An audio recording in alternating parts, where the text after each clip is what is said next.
Հարցի լուծումը հավատքի մեջ է։ Հավատք ես չեմ ասում եկեղեցի, չեմ ասում։ Հավատք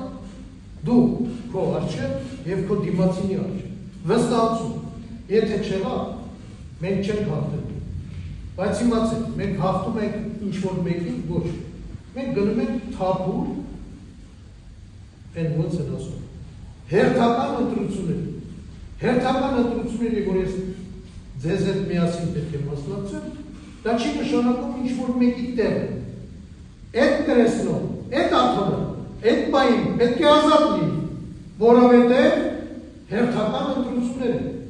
Իսկ եթե մարդիկ հիմա անպակորկոր հայտարարությամբ են հանդես գալիս վերջին մի քանի տարի, որ արտահերթ ընտրություններ մենք տեսանք, ուսումնասիրեցինք, ինչպես Վարդանյանն ասեց,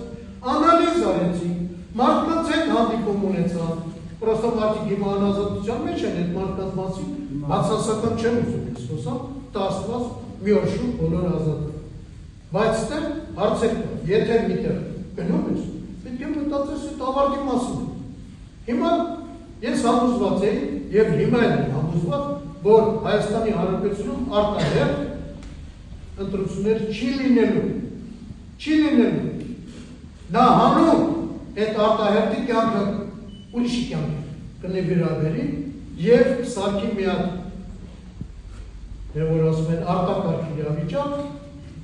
ընտրություններ չեղել կանում։ Մենք գնում ենք հերթական ընտրությունների։ Հարգելի ժողովուրդ, մարդիկ հարցնում են դուք հանդիմադիր եք, դուք ինչ եք, ոչ, մենք նոր ուժ ենք եւ գնում ենք հաղթանակի։ Հաղթանակի հանուն մեր պետության ժողովրդի։ Բոլորը պետք է արդար ձևով հասկանան, որ մենք